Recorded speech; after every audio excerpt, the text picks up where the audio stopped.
Okay. And again, I apologize for the rush streams today. It's just been a very, very busy day. I didn't even have time to even actually do this during work. So I did 30 minutes of the horror one. I'm going to do 30 minutes of this, then we'll wrap it up for tonight. But again, I apologize. Hopefully we'll have hopefully we'll have a little bit more time tomorrow. So where were we? So let's see. We are right here. Vira's behavior isn't just emotional, it's neurological. Her obsession didn't appear out of thin air. It was etched in her nervous system, sculpted by years of unmet needs, reinforced by a brain that learned to survive through fixation. Trauma reshapes the mind. In Vira's case, it turned love into necessity and fear into her default state. The Yamgala, the brain's fear sensor becomes hyperactive in those who suffer chronic emotional neglect. It doesn't just respond to fear, it anticipates it. It overreacts. For Vera, any change in Katalina's behavior, such as distance, silence, distraction, registers not as inconvenience, but as imminent abandonment. The brain floods with alarm, triggering the same psychological panic as life-threatening events. The same psychological panic as a life-threatening event. And then there's oxytocin, the bonding hormone. Excuse me. This is the bonding hormone. In safe relationships, it brings about trust, but in trauma survivors, it can breed an unhealthy attachment. It magnifies connection, regardless of whether the connection is unsustainable. So every moment with Catalina, every word, every glance becomes etched. Excuse me, becomes etched. A lifeline, a high that the brain chases again and again, not for love, but for safety. Oh yeah, my voice is cooked. Again, this happens from time to time, but it is what it is. It's just an injury you gotta live with. Okay, where are we going with this?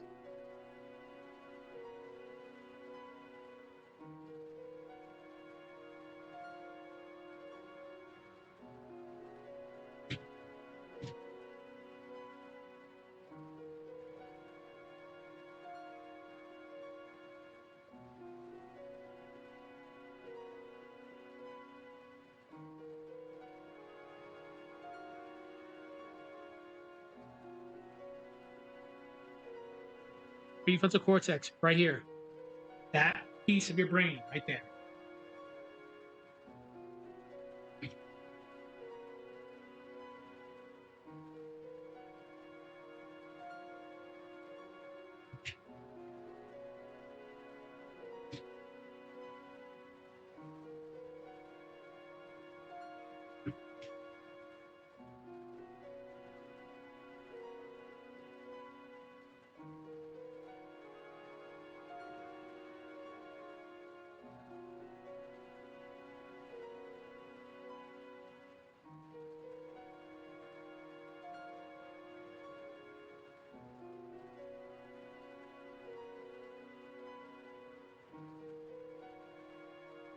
But Vera's prefrontal cortex, the seat of rational thought and impulse control, has dulled by that same trauma.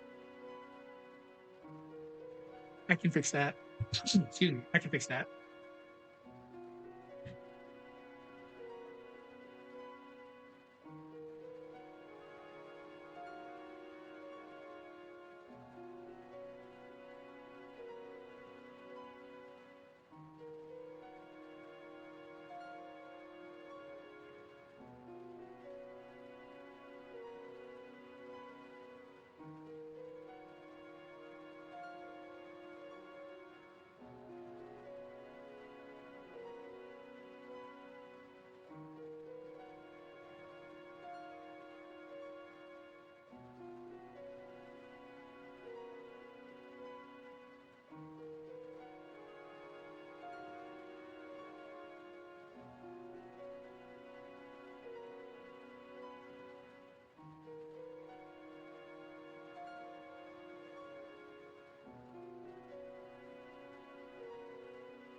You know what the sad thing about it is? There's worse. Like Vera's Vera's brain is like a psychologist or psychiatrist's worst nightmare, to be honest with you.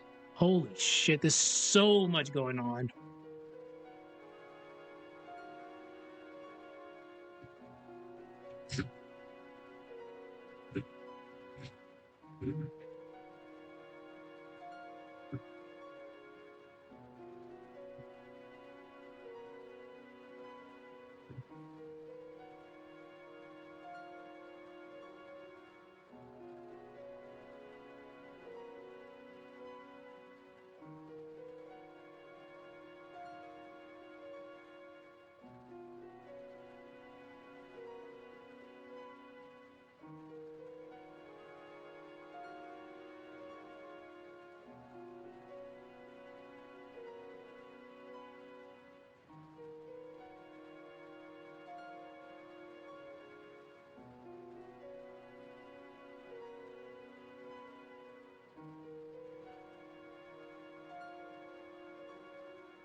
Let's go back to Resident Evil 3. We need more depression here.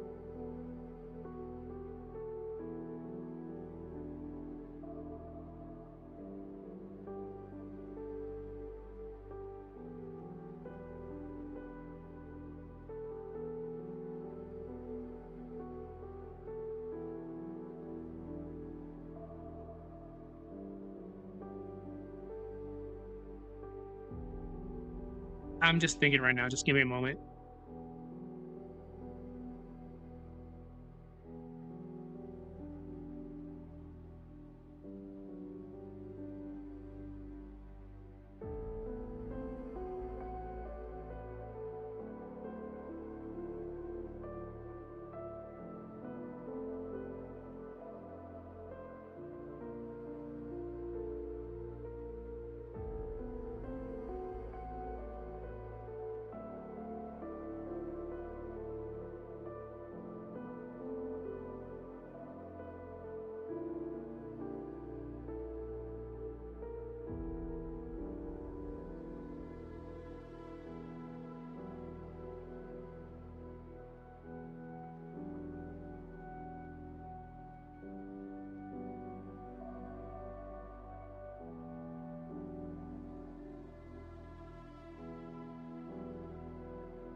But Vera's prefrontal cortex, the seat of rational thought and impulse control, has dulled by the same trauma. Emotional floods overwhelm reason. She can't pause. She can't reassess. The brain becomes trapped in a loop. Threat, fear, grasp, repeat. Worse still, her default mode network, the part of the brain responsible for self-reflection and narrative identity, is fractured. Vira has no internal stability, no solid self to retreat into. Without Katalina, there is no continuity to who she is. That works.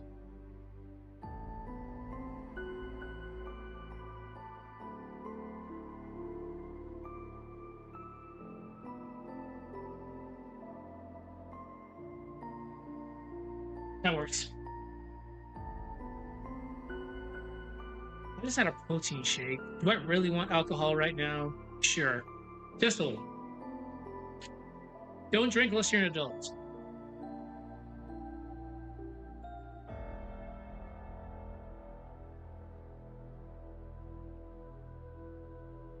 No.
gonna be so cute right now.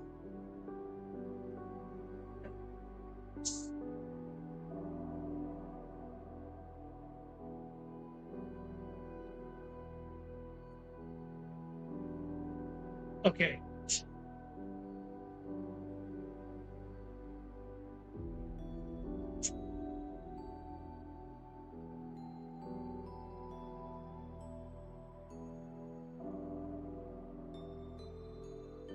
Would that work? Yeah. Love. Remember for love and closeness. This is gonna be so cringy when I read this over. Closeness is mistaken.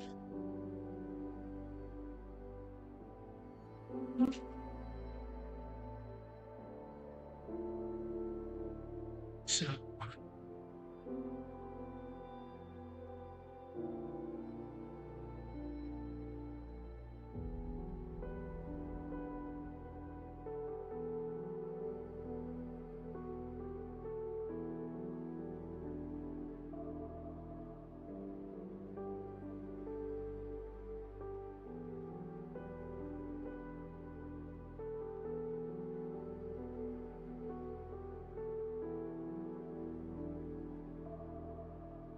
yeah, we're gonna make this super cringe.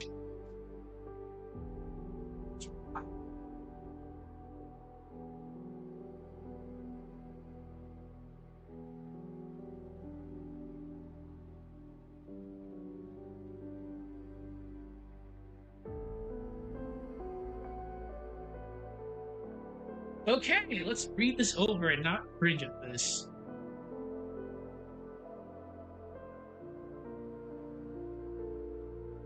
Section 5 out of 24.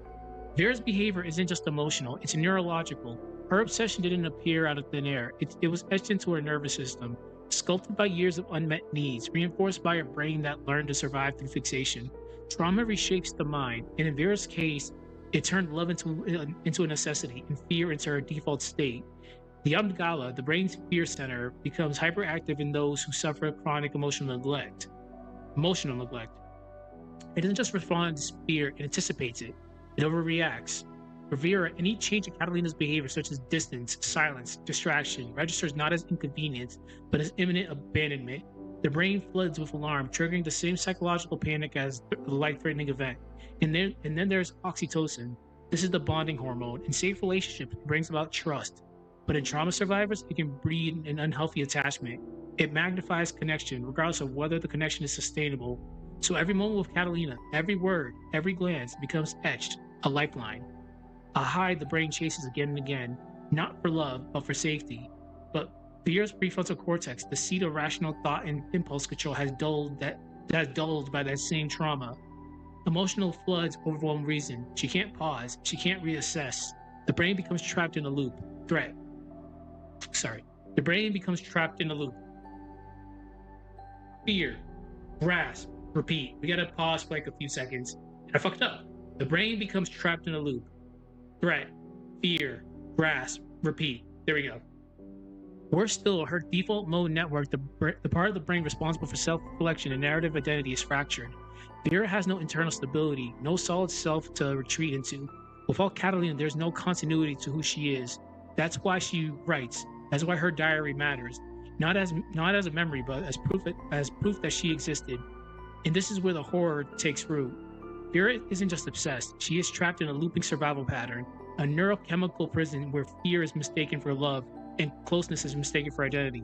Her brain isn't failing her, it's doing exactly what trauma taught it to do, survive. But survival at this cost is indistinguishable from madness. This is only section 5 out of 24. Oh man. Damn. All right. Let's continue going. I'll do like another 15 minutes. Okay, we're going on to section 6 now, which is memory. Yeah, it's memory. God damn. All right. It's supposed to be the role of memory in trauma recall, if I remember correctly. Give me a second. Give me like a minute. Actually, think about how to start this.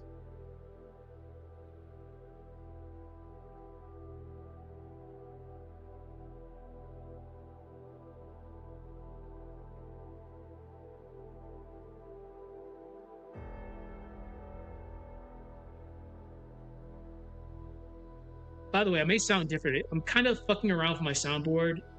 I just don't know where my voice should probably be in regards to the highs, mids, and lows. So I'm still kind of experimenting on that.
I'm just thinking right now. Just give me a moment.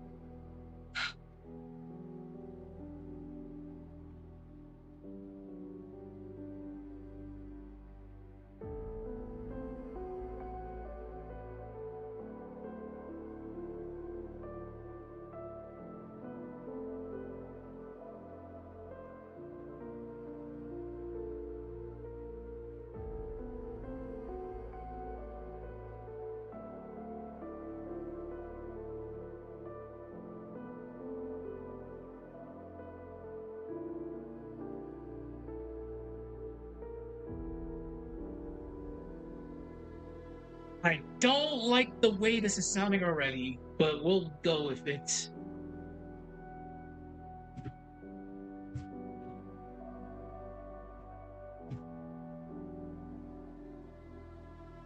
I don't like this already, but we'll see.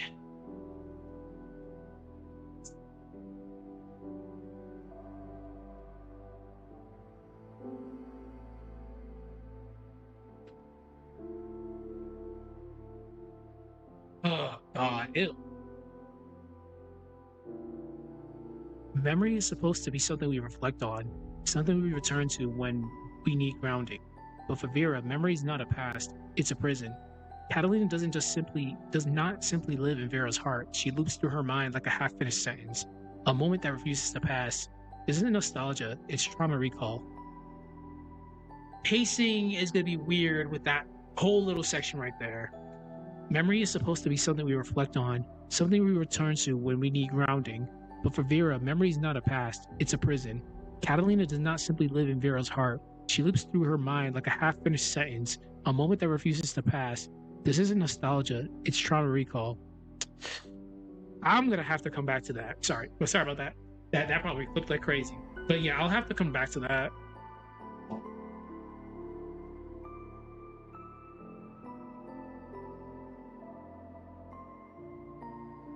Does this work? Damn, exposed. Shots fired.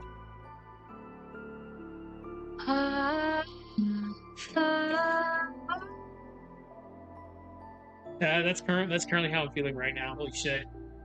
Okay. Uh.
Really, really, really not like this already. Okay, we read this whole thing over again. Memory is supposed to be something we reflect on, something we return to when we need grounding. But for Vera, memory is not a past, it is a prison. Katalina does not simply live in Vera's heart. She loops through her mind like a half-finished sentence, a moment that refuses to pass. This isn't nostalgia, it's trauma recall. When emotional bonds are created under duress, when the only warmth you receive is conditional, fragile, and rare, your mind doesn't just remember it. Your mind doesn't just remember, it clings. Every kind word, every comforting gesture, every fleeting look of approval from Catalina becomes sacred. Oh, God damn it. Ugh. All right. We are teetering dangerously close to that bad area that I don't want to get to.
This is definitely a complex subject matter, extremely complex.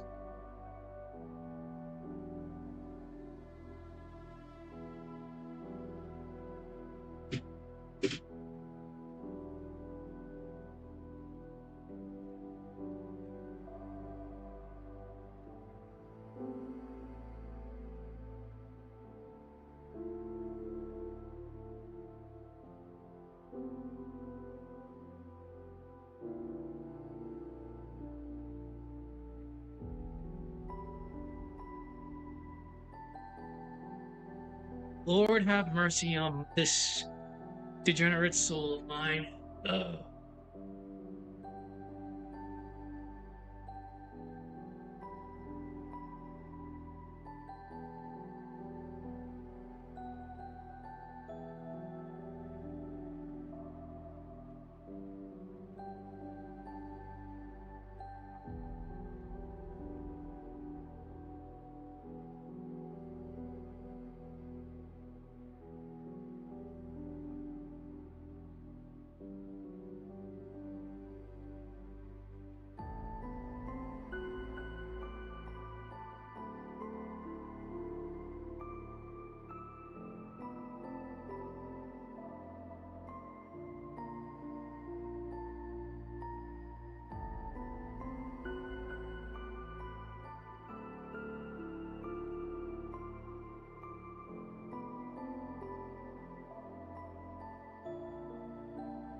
Oh my god.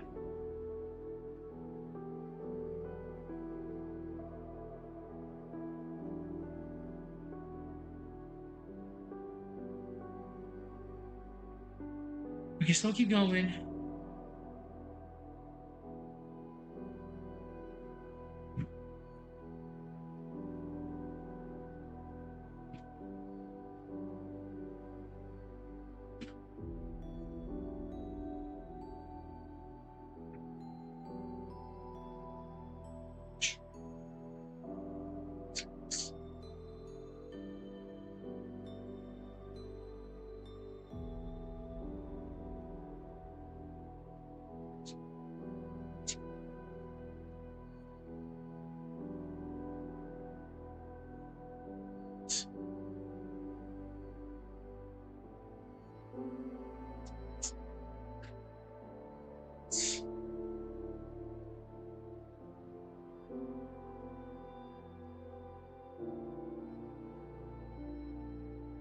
Okay, looks.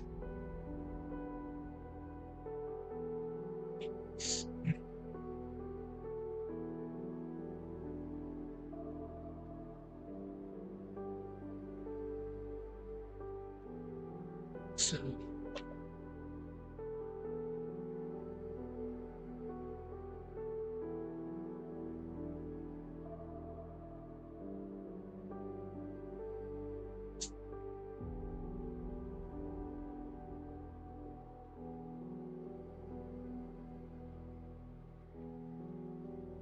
I'm going to use the bad word again.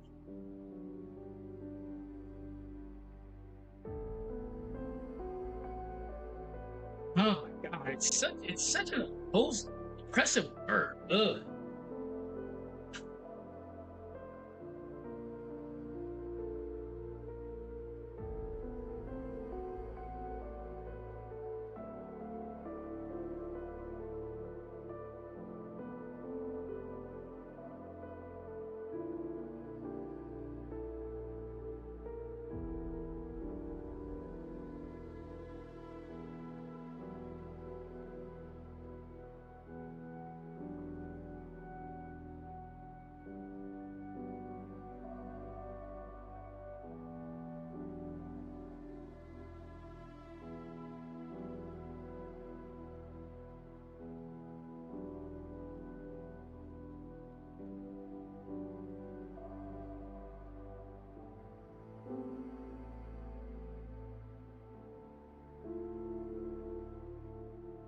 I wouldn't be surprised if after this I just go to a confession. I go to the church and just go to the priest and have a confession. Like, I just broke down this character completely. Way more than I probably should have. Holy shit. Section 6 out of 24. And we need all those sections. God damn it. Alright. Okay. The outside world.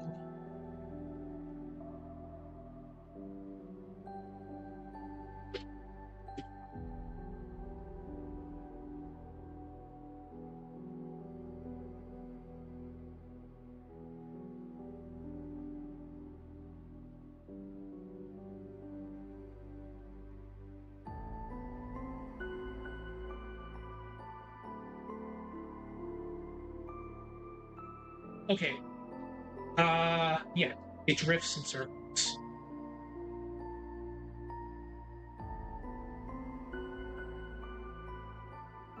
It drifts in circles, and at the center of that circle is Katalina.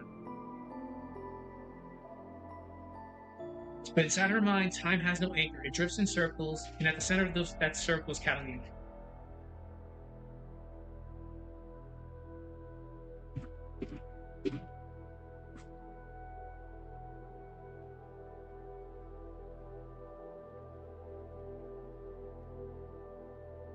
So,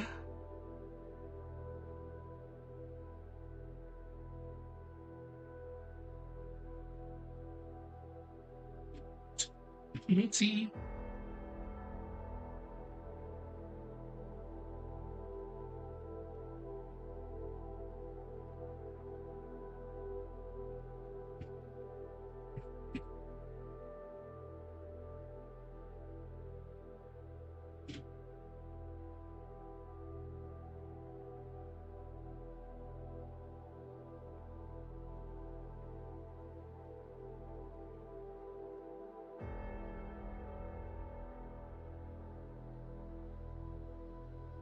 It traps you in a singular moment.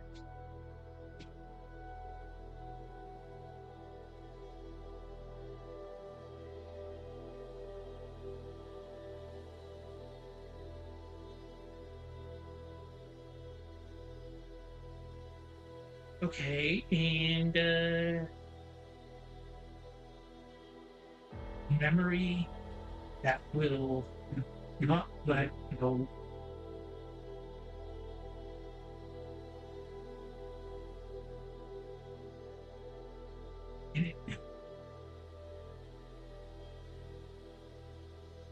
In Vira's case,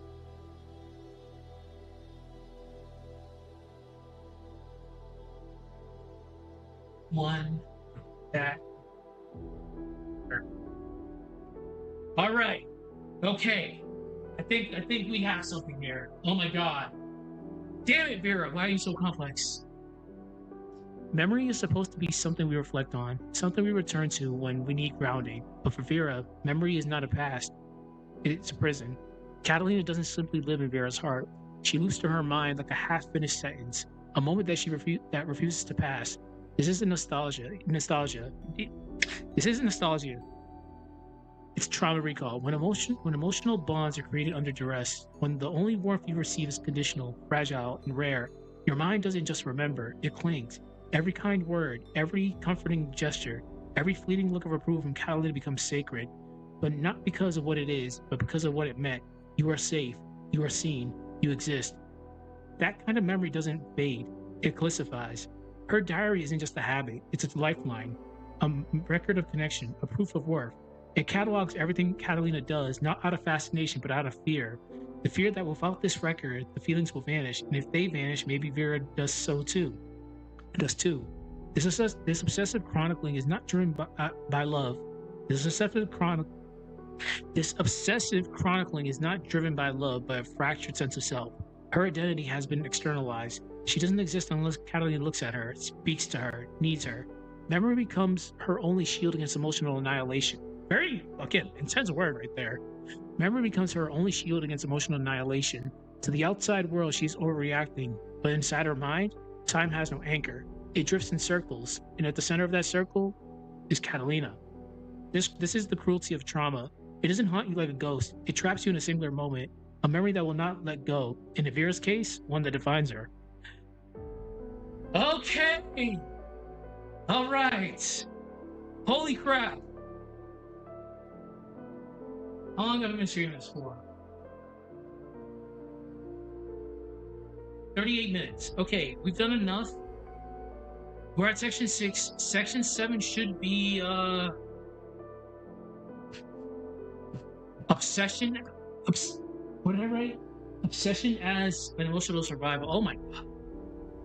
Sure. Okay, so tomorrow, again, it depends on how work is. I didn't have any time today because of how busy we were. I didn't even have time to even stream during my lunch break. I actually just got back not so long ago. So again, we'll be alternating between this one and the horror one. The horror one has to be released by Thursday. This one, as you can see, we're 6 out of 24 sections done. So this one not going to be released in probably till another week or so. Good shit. I will see people probably tomorrow.